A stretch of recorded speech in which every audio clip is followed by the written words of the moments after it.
కళ్యాణ్ రామ్ హీరోగా నటించిన డెవిల్ సినిమాకి అభిషేక్ నామా దర్శకుడిగా తన పేరు వేసుకున్నాడు. ఈ సినిమాకి సంబంధించి చూసుకున్నట్లయితే ఇది ఒక కొత్త కథ. ఇప్పటివరకు భారత స్వాతంత్ర సంగ్రామానికి సంబంధించి భారత స్వాతంత్ర పోరాటం మీద అనేక అనేక కథలు అన్ని భాషల్లో మనకి ఇండియన్కి సంబంధించి అన్ని భాషల్లో అనేక కథలు వచ్చాయి. ఆ కథలతో కంపేర్ చేస్తే కనుక డెవిల్ అనేది ఒక కొత్త ప్రయత్నం అని చెప్పాలి. కథాపరంగా చూసుకుంటే ఒక కొత్త కథని ఫిక్షనల్ అయినా సరే ఒక కొత్త కథని కన్విన్సింగ్గా చెప్పే ప్రయత్నం చేశారు. ఇది 1945లో అదేని అంటే ఇండియన్ నేషనల్ ఆర్మీని స్థాపించిన ఆజాద్ హింద్ ఫౌజ్ దళపతి అంటాం కదా, సుభాష్ చంద్రబోస్ నేపథ్యంలో సాగే కథ. సినిమాలో ఆయన ఎక్కడా కనిపించరు, కానీ సినిమా అంతా ఆయన కోసమే సాగుతున్నట్టుగా ఉంటుంది. ఇది ఒక మంచి స్క్రీన్ ప్లే అని చెప్పాలి. ఒక పర్సన్ని కాపాడడానికి సినిమా అంతా ప్రయత్నాలు జరుగుతూ ఉంటాయి. ఆ పర్సన్ మాత్రం సినిమాలో ఎక్కడా కనిపించడు. ఆ కనిపించకపోవడం అనే ఇంపాక్ట్ మన మీద ఉండడానికి కారణం సుభాష్ చంద్రబోస్ అనగానే మనకు ఆయన ఒక గొప్ప దేశభక్తుడిగా, పోరాట యోధుడిగా, మీరు రక్తం ఇవ్వండి నేను మీకు స్వాతంత్రాన్ని ఇస్తానని చెప్పినటువంటి గొప్ప గొప్ప అలాంటి స్లోగన్ చెప్పినటువంటి ఒక గ్రేట్ లీడర్ కాబట్టి ఆటోమేటిక్గా మనకు ఆ ఇంపాక్ట్ తెలిసిపోతూ ఉంటుంది. సో కథపరంగా చూసుకుంటే ఇది 1945లో జరుగుతుంది. రాసపాడు అనే ఊర్లో ఒక హత్య జరుగుతుంది. ఆ హత్య కేసుని ఇన్వెస్టిగేట్ చేయడానికి బ్రిటిష్ ప్రభుత్వానికి చెందినటువంటి ఒక టఫ్ ఏజెంట్, సీక్రెట్ ఏజెంట్ డెవిల్ని రప్పిస్తారు.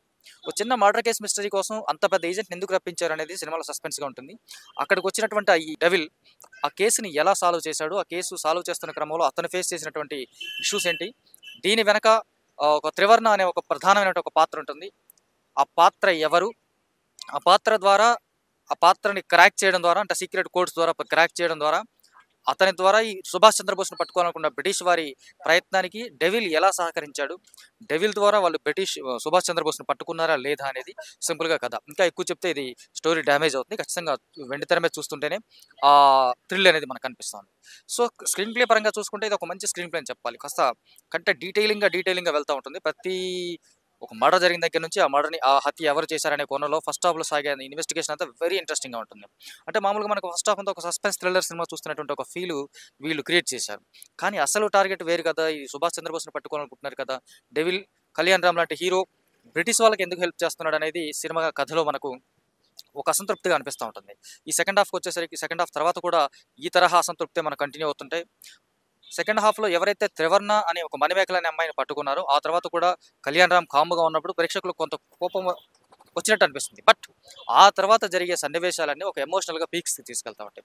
ఒక నిజమైన దేశభక్తుడు అంటే ఎలా ఉంటాడు, నిజమైన దేశభక్తికి సంబంధించినటువంటి ఒక పోరాటానికి ఎత్తుకున్నటువంటి వ్యక్తులు ఆ పోరాట క్రమానికి ఎలా బద్ధులై ఉంటారు, దానికి ఎంత స్టిక్ ఆన్ అయి ఉంటారు, ఎన్ని త్యాగాలు చేస్తే ఈ స్వాతంత్రం వచ్చింది, ఎంతమంది ప్రాణాలు కోల్పోతే మనకి స్వాతంత్రం వచ్చింది, స్వాతంత్రం కోసం ఎంతమంది బలైపోయారనే కోణాన్ని డైరెక్ట్గా చెప్పకుండానే ఇండైరెక్ట్గా అనేక సందర్భాల్లో స్పృశిస్తూ ఈ కథను సాగుతోంది. అందువల్ల ఇది ఒక 1945లో సుభాష్ చంద్రబోస్ నేపథ్యంలో డైరెక్ట్గా ఆయన మీద తీసిన కథలేవి పెద్దగా ఆకట్టుకున్నప్పటికీ కూడా మనకి ఆ పేరు మీదుగా వచ్చిన చాలా కథలు ఇప్పటివరకు సూపర్ హిట్ అయిన దాఖలాలు లేవు. బట్ ఈ కథ సుభాష్ చంద్రబోస్ నేపథ్యంలో సాగేటువంటి ఒక ఫిక్షనల్ స్టోరీ. త్రివర్ణ అనే ఒక క్యారెక్టర్కి సంబంధించినటువంటి ఒక ఫిక్షనల్ స్టోరీ.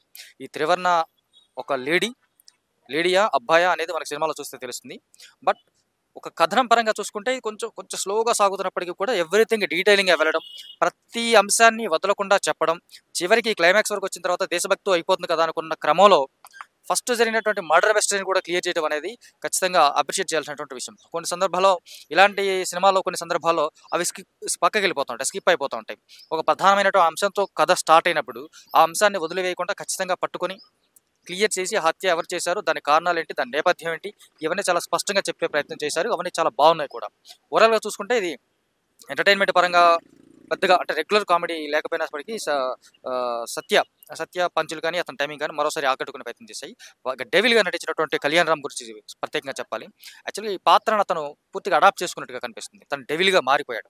ఆ సీక్రెట్ ఏజెంట్ అనేటువంటి బాడీ లాంగ్వేజ్ని తర్వాత కనిపించేటువంటి డిఫరెంట్ షేడ్స్లో డిఫరెంట్ ఎమోషన్స్లో అతను ట్రాన్స్ఫార్మ్ అయిన విధానం చాలా చాలా బాగుంటుంది. బింగిబిసార లాంటి ఒక సూపర్ బ్లాక్ బస్టర్ తర్వాత మళ్ళీ ఒకటి రెండు ఫ్లాపులు పడ్డప్పటికీ కూడా చాలా కాన్ఫిడెంట్గా ఈ క్యారెక్టర్ని తను చేస్తున్నట్టుగా కాకుండా తను బిహేవ్ చేస్తున్నట్టుగా కనిపిస్తోంది. సో ఖచ్చితంగా ఆయన అప్రిషియేట్ చేయాలి. అలాగే డిక్షన్ కూడా ఈ క్యారెక్టర్ సంబంధించి ఆ పాత్ర ఇన్వెస్టిగేట్ చేస్తున్నప్పుడు మాట్లాడే విధానం కానీ, ఈ రకం మిగతా అమ్మాయితో మాట్లాడుతున్నప్పుడు కానీ ఆ డిక్షన్ కూడా చాలా భలే పట్టుకున్నాడు కళ్యాణ్ రామ్ అనిపిస్తుంది మనకు. నిజంగా చాలా బాగుంది. ఇక సంయుక్త ఆబ్వియస్లీ తనకు గొప్ప నటి అని ఇప్పటికే ప్రూవ్ చేసుకుంది. తనుంటే సినిమా హిట్ అనే ఒక సెంటిమెంట్ మరోసారి ప్రూవ్ అయినట్టుగా సినిమా మనకి మ్యాక్సిమం రిజల్ట్ వచ్చే అవకాశాలు ఉన్నాయి. మిగతా పాత్రలో మనకు షఫీ, షఫీ మంచి చాలా రోజుల తర్వాత ఒక మంచి పాత్రలో కనిపిస్తాడు. అలాగే ఉత్తేజ్ చాలా తక్కువ సేపు కనిపించినా సరే చాలా ఇంపాక్టబుల్‌గా ఒక సింగిల్ డైలాగ్‌తో 'వన్ మోర్ టైమ్' అని ఒక సింగిల్ డైలాగ్‌తో చాలా ఇంపాక్ట్ చూపించాడు ఉత్తేజ్.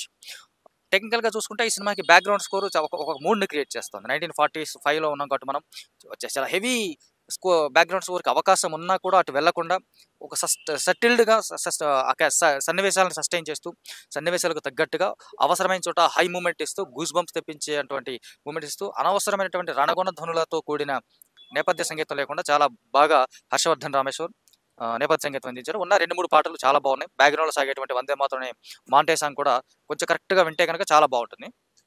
టెక్నికల్‌గా సినిమాటోగ్రఫీ చాలా బ్రిలియంట్‌గా ఉంది. 1945స్‌లో మనకు ఇప్పుడు ఎంత కాదనుకున్నా కొన్ని కొన్ని లొకేషన్స్ ట్రేస్ చేస్తున్నప్పుడు ఎక్కడో పెద్ద పెద్ద కరెంట్ పోల్స్ కనిపించడమా, లేదా ఇంకేదో చాలా సందర్భాల్లో చూస్తున్నాం ఈ మధ్య కాలంలో వచ్చే సినిమాల్లో. అంటే పీరియడ్ ఎక్స్ సినిమాలు అనగానే.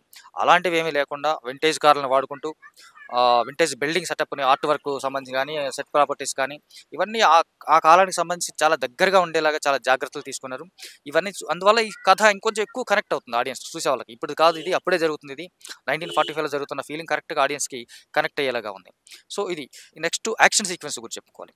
ఫస్ట్ హాఫ్‌లో వచ్చే ఫైట్స్ కానీ, సెకండ్ హాఫ్‌లో వచ్చే ఫైట్స్ కానీ, క్లైమాక్స్ ఫైట్ కానీ ఇవి చాలా చాలా న్యాచురల్‌గా ఉన్నాయి.